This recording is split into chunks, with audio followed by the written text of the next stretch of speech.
J'y vais ou j'y vais pas? Je fonce ou bien j'attends? C'est le genre de questions qu'on se pose ou qu'on devrait se poser quand on songe à étendre ses activités vers les États-Unis. Carlo Magno Ouellet est directeur de production chez Produits environnementaux GreenSolve. Et dans un instant, il nous raconte comment on a fini par trancher chez GreenSolve.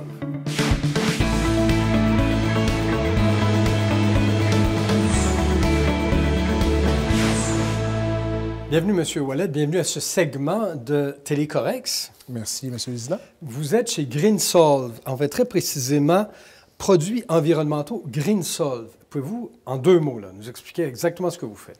Système de décapage par immersion complet, c'est-à-dire on vend la solution de décapage ainsi que l'équipement, soit le réservoir. Et puis, les gens, ils vont tremper des pièces métalliques qui vont se faire décaper. Et puis ensuite, ils vont être immédiatement prêts à être repeintes, dépendant du revêtement qu'ils utilisent. Excusez ma question, là, mais je suis un amateur là-dedans. C'est quand même plus que du Varsol, j'imagine. Oui. On n'est pas tout à fait dans la même chimie là, de ce côté-là. Là. Donc, disons, les deux, c'est des solvants organiques, mais oui. nous, c'est un mélange assez, en fond, complexe, si on veut, de différents solvants organiques qui font en sorte que l'efficacité est là au plus haut point dans notre système. Alors, vous avez entrepris assez tôt dans la vie de l'entreprise, qui est une PME, on s'entend. Oui, vous avez une dizaine d'employés? 7 employés pour être précis actuellement. Et même si ce n'est pas très grand, vous êtes allé rapidement à l'extérieur et pas à côté. Pouvez-vous nous dire où est-ce que vous avez trouvé votre premier marché extérieur? Le premier marché extérieur, en fait, c'est au niveau surtout à l'international avec le Japon. Le Japon? Le Japon, oui. Notre premier client, en fait, international, qui est Asahi Pen Corporation. En fait, vous expliquer rapidement, c'est que GreenSolve, c'est un spin-off d'une ancienne compagnie qui s'appelle Équipe Internationale, que M. Daniel Pajot avait fondée à l'époque. Et puis, Martin, aujourd'hui, qui est le directeur général de l'entreprise, et lui qui a repris les rênes. Et dans le fond, l'entreprise est démarrée de ça pour le niveau décapage, puis on en est aujourd'hui 15 ans plus tard. Là, on vient de célébrer nos 15 ans tout dernièrement. Alors, le Japon, vous êtes établi, puis si on a le temps, on y reviendra, là, mais je voudrais qu'on parle du marché américain parce que vous êtes allé un peu partout et vous avez également décidé d'aller aux États-Unis. Tout à fait. Ça s'est décidé vite? Vous avez attendu? Comment ça s'est décidé? On a hésité, je vous dirais, facilement un bon 2 ans. On ne savait pas trop parce qu'on ne connaissait absolument rien du marché des États-Unis. Dans le fond, nous, on voulait croître, dans le fond, comme n'importe quelle PME. Et puis, on avait beaucoup de questions qu'on se posait. On se demandait, au niveau fiscal, au niveau législation et tout ça, c'était beaucoup d'interrogations pour nous. Alors, on se demandait, est-ce qu'on y va ou est-ce qu'on n'y va pas? Puis, pour être bien honnête, je pense que c'est la meilleure décision qu'on a prise d'y aller sans trop connaître ce qui était la législation de l'autre côté. Mais vous êtes allé prudemment, je pense. Oui, prudemment. On a commencé par, Martin a commencé par un voyage de reconnaissance, si on veut. Il a pris sa voiture, il est allé dans le nord-est des États-Unis. Il est allé faire, dans le fond, il est allé sonder l'intérêt des gens, voir un peu si on avait de la compétition potentielle de ce côté-là. Puis, en 1 ou 2 voyages, on a été capable de déterminer que, oui, GreenSolve avait sa place aux États-Unis. Et en commençant par où? Vraiment, là, que ce soit la région New York étendue, aussi au Massachusetts, autour de Boston, c'est vraiment les 2 premiers marchés qu'on a ciblés parce que, vous savez, c'est extrêmement peuplé là-bas, la population est extrêmement dense, donc on savait qu'il y avait quelque chose à aller faire là-bas. Et vous aviez des marchés naturels, des partenaires? Oui, parce que, vous savez, nous, beaucoup de nos clients sont des gens qui font de la réparation de roues automobiles. Ah bon? Donc, vous avez un véhicule, j'ai un véhicule. Ça se peut des fois qu'on accroche des chaînes de trottoir. Ça se peut, oui. Ça peut arriver. Donc, ce qu'on veut faire, c'est qu'on veut réparer ces roues-là. Puis, souvent, la première étape de la réparation de la roue, c'est de décaper le revêtement qu'il y a sur la roue. Donc, c'était pour nous naturel d'aller vers ce type de client-là.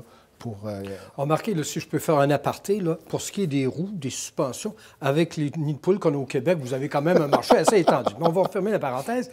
Donc, vous êtes allé aux États-Unis. Il y a quand même des risques. Si vous entrez là, quand même, dans un autre marché qui est quand même différent, même si par moments ça se ressemble, vous y êtes pris comment pour atténuer ces risques, pour ne pas que ça vienne vous hanter par après? Un des bons partenaires, là, dans le fond, on a réussi à rencontrer par l'entremise de différents programmes, c'est l'EDC. Et puis, on a appris que l'EDC pouvait nous aider à assurer un compte client, si on veut, dépendant du type d'assurance qu'on voulait de protection. Ça nous a permis, de notre côté, d'être très rassurés à savoir si on allait être payé ou non par le client américain. Parce que nos clients, on va s'entendre actuellement, ceux qui réparent des roues, ce n'est pas nécessairement des grosses entreprises non plus. Ça peut être des entreprises qui ont de 2 à 5 employés, même des fois, il y en a qui sont seuls comme clients. Donc, nous, le risque, voulant diminuer la crainte de ne pas se faire payer, bien, on a décidé tout simplement d'y aller avec l'EDC, qui ont vraiment été un bon partenaire, qui nous ont vraiment expliqué de fond en comble comment que ça fonctionnait. Puis, ils pouvaient nous dire si oui ou non sont en mesure d'assurer ces comptes clients-là. Puis, ça nous a vraiment beaucoup aidé. Et maintenant, il y a une autre écueil qui se présente. Il s'appelle Donald Trump. Et il est question de faire qu'à la frontière, on mette vraiment là, des droits, des tarifs pour rendre les produits d'ici plus coûteux. Est-ce que ça vous inquiète par rapport à ce que vous êtes en train de développer aux États-Unis? C'est sûr que l'inquiétude, elle peut y être. La question doit se poser de notre côté parce que, bon, là, on passe actuellement sur l'accord de libre-échange nord-américain.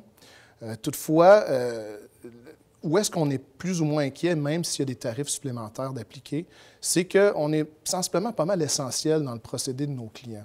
Donc, on est, comme je vous dis, la première étape. Les gens veulent réparer une roue ou changer de couleur. Il faut qu'ils enlèvent le revêtement dessus pour avoir la meilleure qualité. Donc, ils n'ont pas le choix. Ça nous inquiète plus ou moins de ce côté-là. C'est sûr que ça serait plate de devoir charger, parce que vous savez, en bout de ligne, c'est tout le temps le client qui paye, peu importe ce qui se passe.